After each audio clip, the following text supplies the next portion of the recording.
Exactamente. Yo creo que también esto va ligado un poco, Raúl, con el tema de las armas nucleares, con la amenaza que hace precisamente Putin y todo lo que ha dado para conversar de a qué punto vamos a llegar si es que definitivamente entramos en esto de las armas nucleares.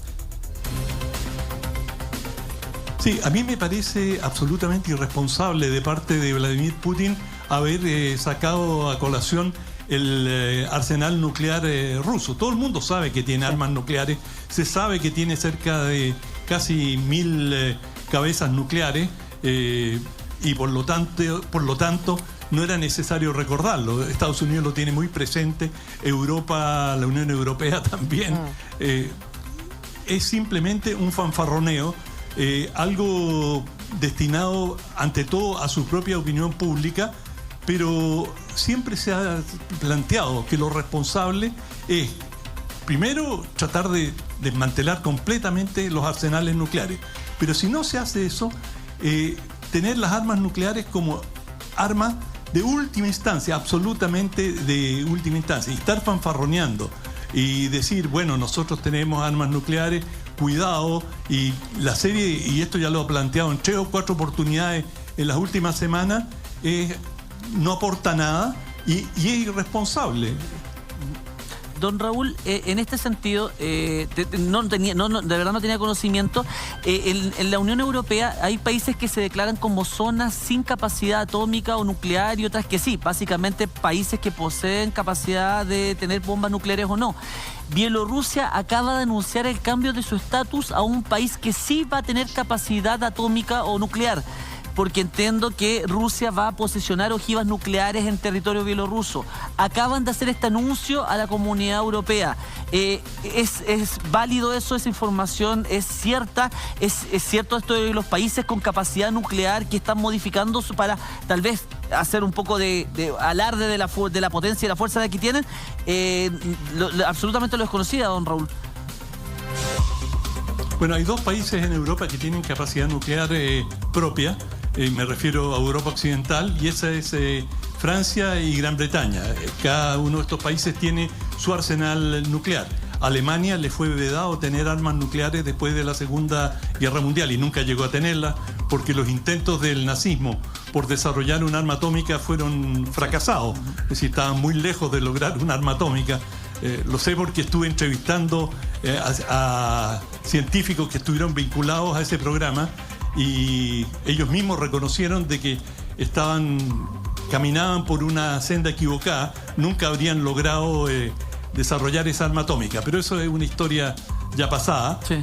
En lo que respecta al presente, como digo, solamente Francia e Inglaterra, y que coincide, Gran Bretaña, que coincide con los 2 países europeos que están en el Consejo de Seguridad de Naciones Unidas, que son los países que tienen un veto en el Consejo de Seguridad. Aparte está Estados Unidos, China y Rusia, que son los 5 países miembros del Consejo de Seguridad, y los 5 tienen armas nucleares. Y después se han ido agregando otros países como India y Pakistán. Pero, don Raúl, una cosa es la capacidad de generar este poder nuclear, pero ¿un país puede entregarle a otro ojivas nucleares y declararlo como una potencia nuclear? O sea, ¿Rusia le puede entregar a Bielorrusia esta potencia nuclear para poder comenzar a marcar una frontera con toda Europa del Este?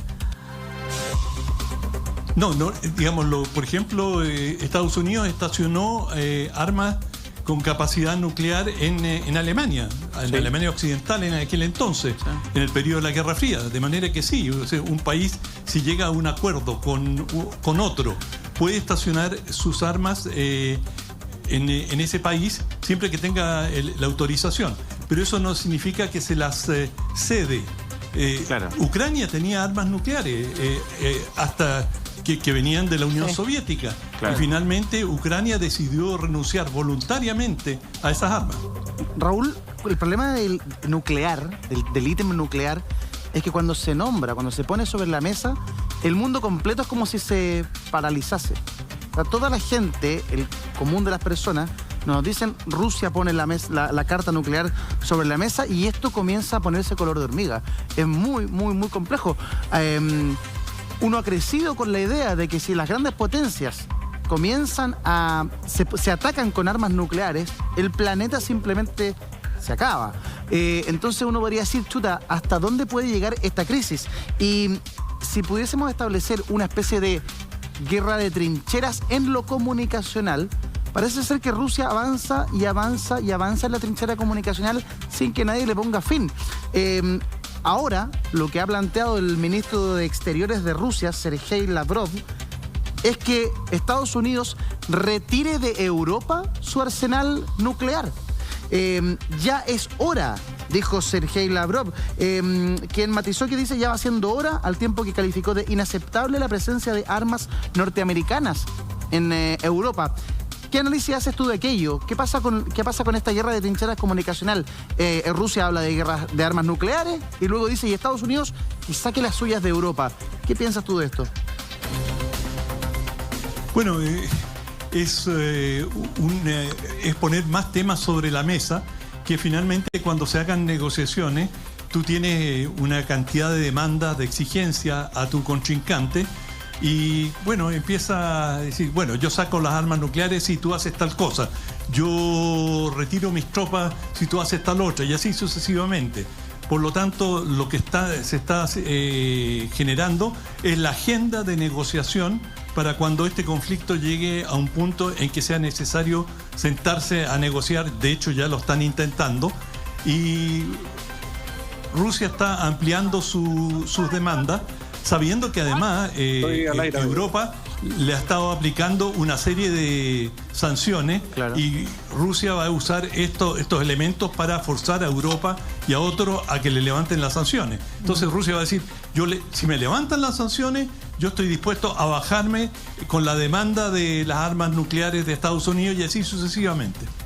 Ahora, también el tema de las bombas atómicas, tal como lo decía Eduardo, Raúl, uno creció con eso. El año pasado, el 5 de agosto, se cumplieron los 76 años del bombardeo atómico de Hiroshima. Y el conflicto de Ucrania, de alguna manera, nos vuelve a poner a la palestra el tema de las armas nucleares, cuando veníamos de una seguidilla de años de desarme de armas nucleares. Entonces esto vuelve a ponernos en jaque, es decir, esto puede ir en una escalada sin precedentes que puede terminar todo el mundo involucrado a partir de apretar un botón nuclear por parte de Rusia. Mira, hay un acuerdo que se llama MAD, M-A-D, que viene de la sigla inglesa Mutual Assured Destruction. Claro. Destrucción mutua asegurada. La sigla te lo dice todo. Exacto. Es decir, fin del mundo si hay un conflicto nuclear. Exacto. Entonces, paradojalmente, este balance de fuerza nuclear, de armas atómicas, ha sido, según muchos analistas, la garantía del periodo de paz más largo que ha vivido la humanidad. Y pese a que la Unión Soviética tenía armas atómicas, y en gran cantidad Estados Unidos la tenían, se enfrentaban de manera brutal a través de terceros países interpuestos. Vietnam, en Corea, se enfrentaron durante mucho tiempo en distintos países.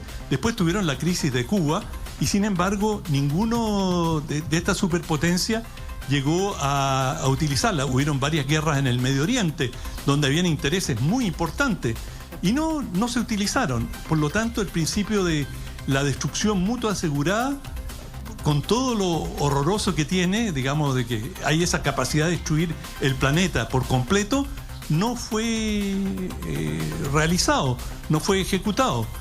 Y por lo tanto, este equilibrio del terror en el cual hemos vivido nos ha dado mucha paz y mucha tranquilidad, pese a que estamos pisando huevos, por así decirlo, metafóricamente. Y en este caso, yo también pienso igual que en el pasado. Rusia no tiene ninguna intención ni posibilidades reales de utilizar estas armas atómicas. Tampoco lo va a hacer Estados Unidos. Ambos países se conocen muy bien, han pasado por muchos conflictos y muchas crisis. Sí. Esta no va a ser la final. Sí. Habrán otras más. Me gustaría escuchar tu análisis respecto de algo que se ha hablado muchísimo y que tiene que ver con lo heroico de la resistencia ucraniana, tanto de su ejército como de la propia ciudadanía, hombres, mujeres, granjeros. Hemos visto videos que llegan, informaciones que aparecen. La incapacidad de Rusia de tomarse finalmente la capital ucraniana tiene que ver con lo heroico de su ejército y su gente, tiene que ver con una decisión estratégica de Rusia, tiene que ver con la incapacidad del ejército ruso, no sé, o tiene que ver con la deformación de la información que va llegando hasta Chile o hasta Occidente y que realmente no hay certeza de lo que está pasando ahí. Me quedo con la última hipótesis. No sabemos lo que está pasando y aquí hay narrativa. En la guerra, como se dice, la primera víctima es la verdad.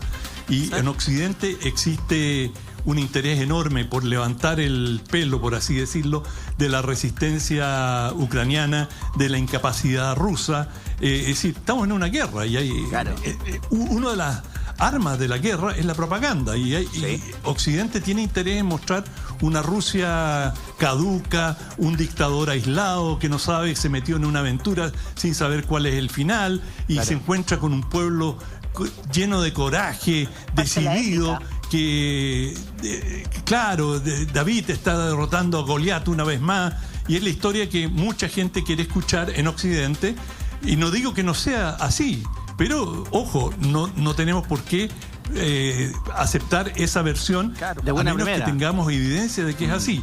Claro, yo esa evidencia no la he visto.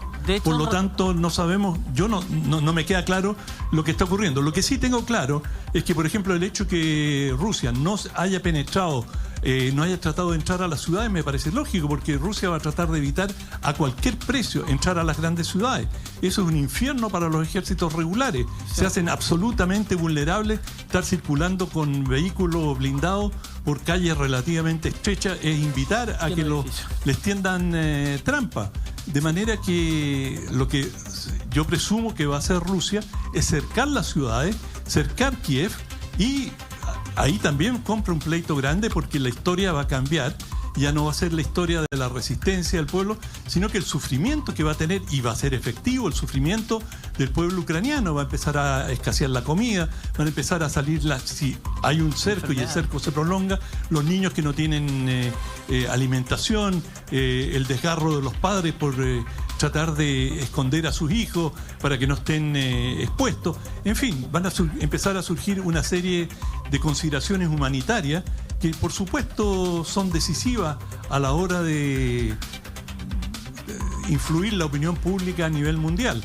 Y la prensa afín a Ucrania, me refiero a la prensa occidental, ya ha demostrado una gran capacidad para, lo voy a decir en forma muy cínica, como se dice en televisión, para pelar cebolla, es decir, para generar, levantar la emotividad de las audiencias y tratar de que esa emotividad se transforme en presiones políticas sobre sus gobiernos y de eso se pase a una mayor confrontación con los agresores en este caso. Es que lo que dice Raúl es clave en estas horas en el que el conflicto está en pleno pic.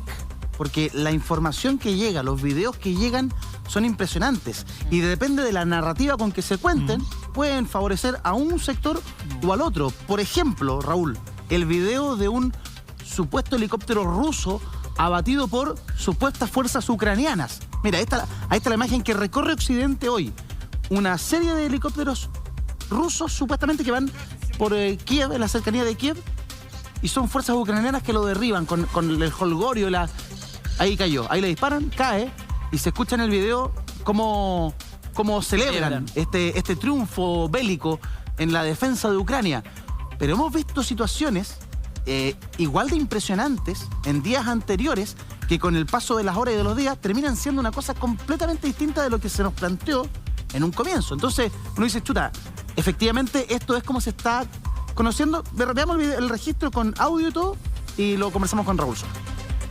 1, 2, 3, 4, 5, 6, 7, 8, 9, 10, 11, 12, 13, 14, 15, 16, 17.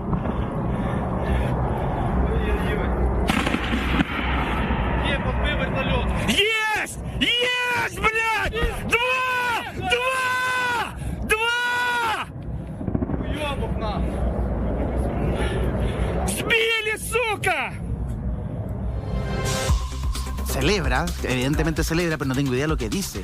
Al parecer celebra que le pega a dos, que golpea a dos. Raúl, ¿qué ¿Qué nos puede decir Sí, respecto bueno, a esto? obviamente van a celebrar si se Claro. trata de defensa antiaérea, pero no sabemos si esas imágenes son genuinas. Esto puede ser un Claro. video fabricado, puede ser parte de un videojuego, ha pasado. Es decir, esto puede haber sido elaborado en un laboratorio y con imágenes falsas. No lo sabemos. ¿Quién valida esas imágenes?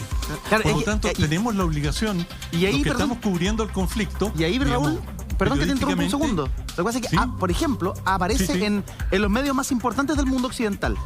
El Mundo, El País, CNN. el CNN, aparecen los medios más importantes, pero lo que Raúl nos ha dicho desde que estamos en contacto Cuidado. es que, cuidado, no importa aquí que lo publique el medio que sea, Sí. por más prestigioso, antiguo y grande de Occidente, puede ¿Puedo? deberse a también propaganda bélica.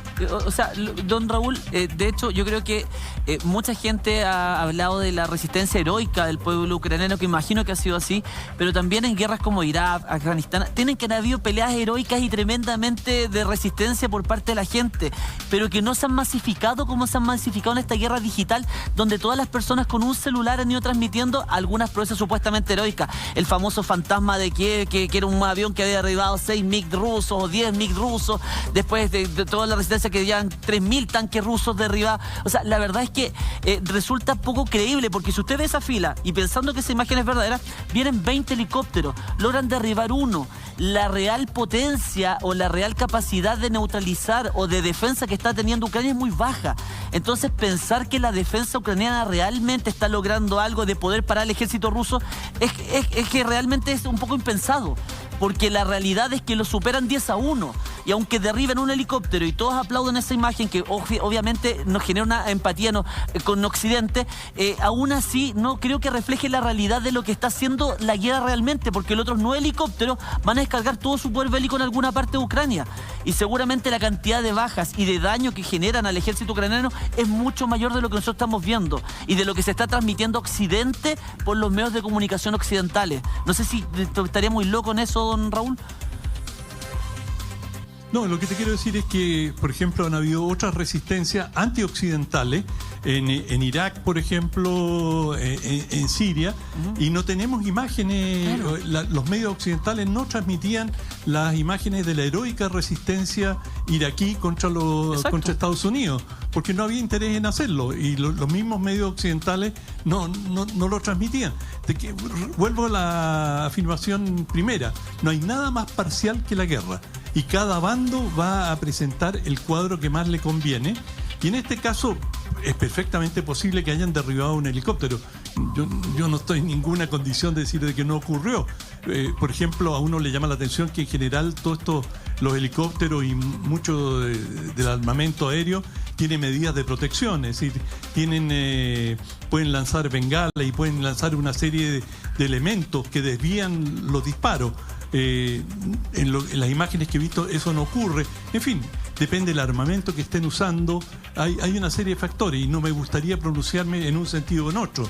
Y puede que la resistencia ucraniana sea extraordinariamente heroica y decidida, y sin duda que hay muchos actos de heroísmo, y como que también es posible, y perfectamente posible, que en los agresores rusos se den las mismas condiciones, simplemente que no nos van a mostrar un tanque que se enfrenta aislado a un grupo de defensores ucranianos y en forma heroica se abre camino. Eso no te lo van a mostrar, aunque ocurra.